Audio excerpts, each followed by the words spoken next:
જગતના નાથ માટે ફૂલ વીણું છું, કેમ કે આજે છે મહાશિવરાત્રી, તો શંકર બાપાને મનાવવો તો પડશે ને. આ છે ધતુરો, આ શંકર બાપાનો ફેવરિટ હોય. આના ફળ, ફૂલ અને પાન ત્રણે એકલા વાલા હોય. આ છે આપણા બીલી.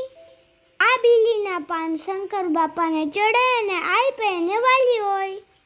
તો હવે આવી વારી ગુલાબની. આ ગુલાબભાઈએ તો શિવરાત્રી માટે જ એકલા બધાય ફૂલ આપી દીધા. લાગે છે કે શંકર બાપા આને જ સૌથી વધારે આશીર્વાદ દેશે. તો હવે આપણે પહોંચી ગયા મોટા મામાના ખેતરમાં શંકર બાપે.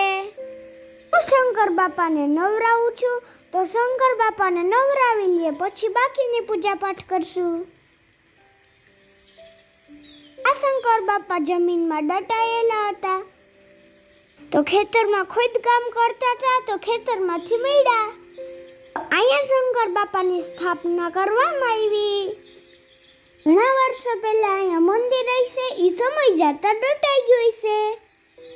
અહીંયા ખેતરમાંથી એના અવશેષો જડ્યા, તો પાછી એની સ્થાપના થઈ. તો આજે હું એમની પૂજા કરું છું.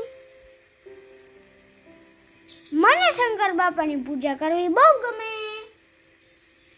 તમે ખાલી સાંભળતા ને મહાદેવના દર્શન ન કરતા રહેતા, લાઈક અને સબસ્ક્રાઇબ કરજો, તો મને પણ મજા પડી જાય.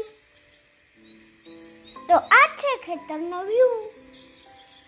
તો હાલો તો હવે બાય બાય. હર હર મહાદેવ.